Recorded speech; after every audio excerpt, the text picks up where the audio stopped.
So this right here is the Samsung Galaxy Z Flip 6. I've had it for the past year, and using it for the past year, obviously, I've got to experience it. And I have some thoughts and my opinion, obviously, about this phone. There are some good stuff, but not so great stuff that the Flip 7 does fix. But then it comes down to, like, do you want to pick up the Flip 7 and pay a more premium price, or do you want to kind of save some money and pick up last year's Z Flip 6?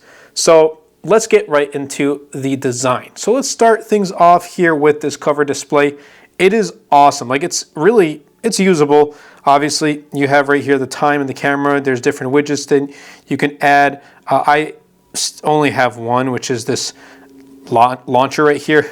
Essentially, you can play YouTube videos and Clash of Clans.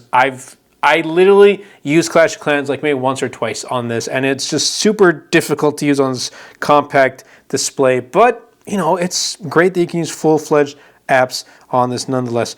YouTube isn't too bad. Like, let's say like you're in a, I don't know, you're on the plane or whatever. Like, it's actually not that bad of watching YouTube videos on this. Like, it's usable. It truly is. And I know, like, the Z Flip 7, it's got the full display and things like that, but even this is a much larger upgrade, especially if you have used like the Z Flip and the Z Flip 3. Like, you know exactly what I'm talking about. It's a huge step in the right direction. I think Samsung did a really good job with, upgrading their display to having a larger one when compared to its predecessors. Now, the sides are also flattened out. As you can see right here, I do have a case. This one is from Thinborn, and the reason why I use it, one, it's minimal clean, but it also does support MagSafe. So yeah, it's got flat sides, so it is in line with the Galaxy S series, which I also do happen to really like. I've used the S25 Ultra and the S25. I've yet to try the Edge as well as the Plus, so hopefully one day I will. Maybe next year's models I will. Who knows? We'll see.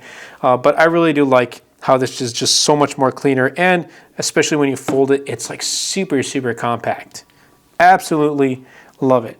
Now, the crease in this Z Flip 6, and I've used the Z Flip since the 3, so this is what, 3, 4, 5, this is my 4th Flip, and I gotta say, the Flip 6 crease is much less visible than its predecessors. Yes, it's still there, but it's definitely less visible, and it doesn't get in the way at all. Like, the only time I think about the crease is when I make these videos, is when I talk about it. Outside of that, like, once I'm done with this video and I go on my, I go on my day or my night, and I continue whatever I'm doing, like, I'm not gonna remember about the crease. I'm not gonna care about it, especially when I'm using it. Yeah, my finger is swiping through. I don't care. It doesn't get in the way. It doesn't annoy me or anything like that. I've gotten used to it.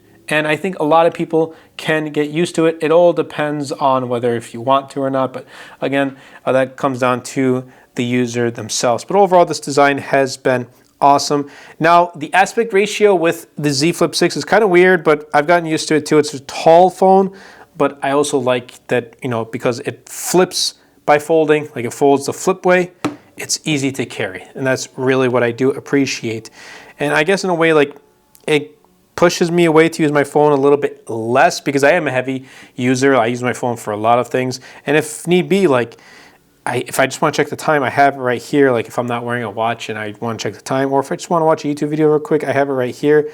And I've gotten used to, like, I got a lot of hate on watching YouTube on this cover display, but I don't know, I personally like it. So I guess it comes down to personal preference. You either are really going to like using a cover display on the Flip, or you're not. I personally do. But let's get to the performance. How's the performance held up? Well, here's what I have to state. With the Snapdragon 8 Gen 3 in the past year, and having 12 gigs of RAM, and my model here has ½ terabyte of storage, it's been awesome. It's been the same as the Fold 6, as well as like the S24 Ultra when I used that last year as well. No problems, no issues whatsoever. And when I got the One UI 7 update here with Android 15, I felt like I got a brand new phone because the update was a pretty decent redesign. And Samsung has come a long way in the software department because I've been using Samsung devices. My first smartphone was the Galaxy S Blaze, a T-Mobile variant of the Galaxy S. So I remember using TouchWiz. I remember using like Samsung Experience, and then moving on to One UI. So I've been using Samsung device for more than a decade now, and I've seen the growth. They definitely matured, and it's become one of my favorite custom OEM skins. So on a day-to-day level, from watching YouTube videos to browsing the web to using it for calling and texting, taking photos here and there, browsing the web, sending emails, it's been awesome.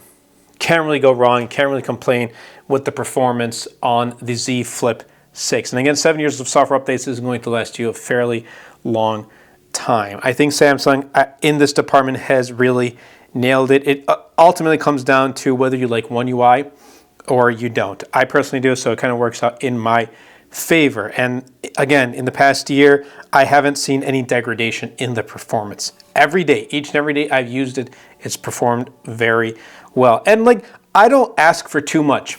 Can it open YouTube fairly quick? Can it open Google Chrome fairly quick? Can it switch from one app to another pretty fast? Yes, it does all of that. I'm not looking for, I'm not looking at those geek benchmark scores and like the numbers and stuff like that. Does it open the apps when I need them to? And that's really all that matters. No crashing, no problems, none of that stuff.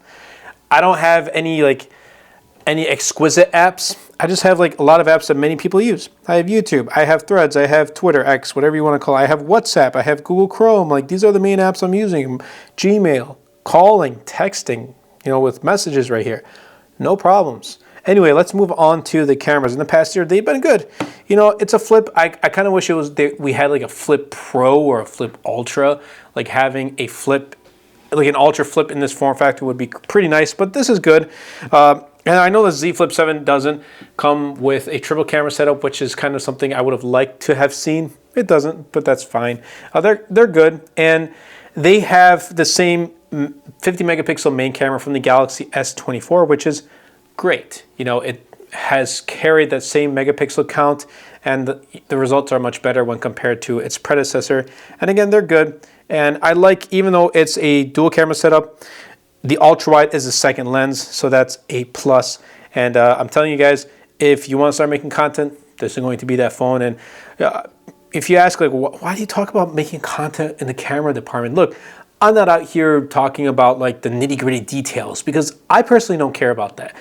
If I like the results, I'll tell you they're pretty good. Like, I personally like them. It's a preference thing. If you like the results of the phone camera, like the camera's quality of that phone, then yeah, you're gonna like it. If you don't, like, you probably won't like it. Like, here's the thing. Some people may like Samsung photos and videos. Some people may not. It's not like me sharing more details is gonna change the way you think. You kind of have to try it out and see for yourself whether you're going to like it or not. And I've had this argument, I wouldn't really say argument, but I've had discussion with quite a few people and friends of mine, and putting photos side by side, they'll always keep saying, oh, my iPhone's better. My iPhone 12 from 2020 is better. There's no way I can convince them otherwise. Like, I'll put in all the details, I'll talk about it, and they'll still say, oh, iPhone 12 is better. So it really does come down to preference. But here's what I have to say about the content segment, knowing that these photos and videos, the results are really good. And the reason why I do that is because I stemmed out from making content with a smartphone. I started with an LG G3 back in 2014, and I still use my smartphones quite often to film content and to post on social media, because they are an asset for what is now my business, what is now my work. And it's my passion still, but it's also my work at the same time.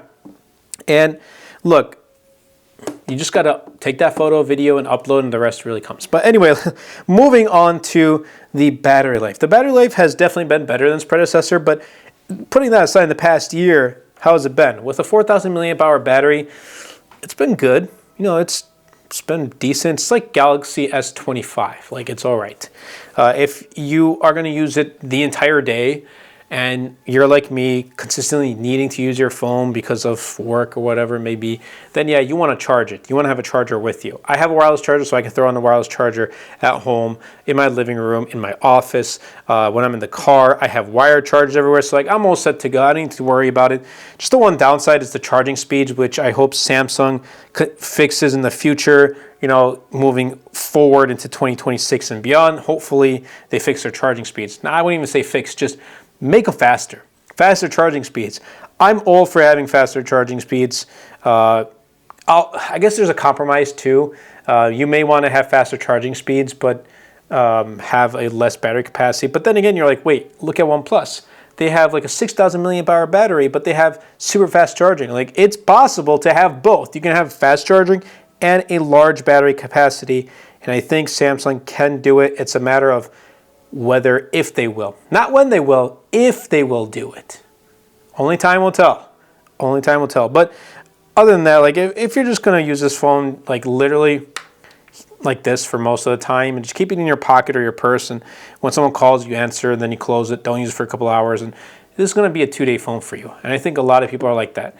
Many people who don't use their phones every single day, all day, they have 2-day battery life phones because they're not using it that often. But if you're like me, always using it, then yeah, you probably want to, you know, reconsider if battery is the biggest thing for you, or you just carry a charger with you. Problem solved, I guess. Now, pricing. Here's what I have to say. Even though the retail price of this was $10.99 and it went on sale a bunch of times throughout the year, Z Fold and Z Flip 7 are now available. So it's like, should you pick that up for retail, or should you pick this up at a lower price? That ultimately does depend on you. Obviously, this is going to be much cheaper now because its successor is out on the market. And if you find this, you'll probably be able to find it on the used market for a really good deal. I would say go for that really good deal. And that kind of brings me to my final thoughts. Like, it's a really good phone. And is it worth kind of going for the Flip 7? Yes, if you want the best of the best flip. But if you're saying, no, like those, new additions, having the full cover display, wrap around the cameras and updated specs and things like that, and a larger battery capacity, like if those aren't compelling reasons for you to upgrade or to pick up the new one, this is going to be more than enough for you. And do keep in mind the software updates, 7 years of software updates. But if you want to go pick up Z Flip 7 and say, oh, it's an upgrade, then yeah, go pick that up. Again, it's really a preference thing. I've really enjoyed the Flip 6, and this was actually my first foldable in a way. Like, this series was my first foldable I've used, so it holds a special place in my heart, and I'm really excited to try out the Flip 7 as well as the Fold 7. So stay tuned to the channel, subscribe if you haven't already. But I hope you guys did enjoy this video. If you did, definitely be sure to superman the like button, comment down below, and best of all, share this video because it really does help out the channel out a lot. It will help push my content out to more people. Definitely be sure to check out my latest wallpaper packs. This one right here is called Color Blast. I'll be leaving links in the description down below. They go a long way in helping out the channel, as well as my other links like my Notion templates that I specifically use for my YouTube business to kind of run the channel, as well as my other media platforms, and also my affiliate links down below, like for my Ultra Human Ring Air, which I've been using for more than a year, and I absolutely love this ring. It is awesome, and it's definitely improved my sleep.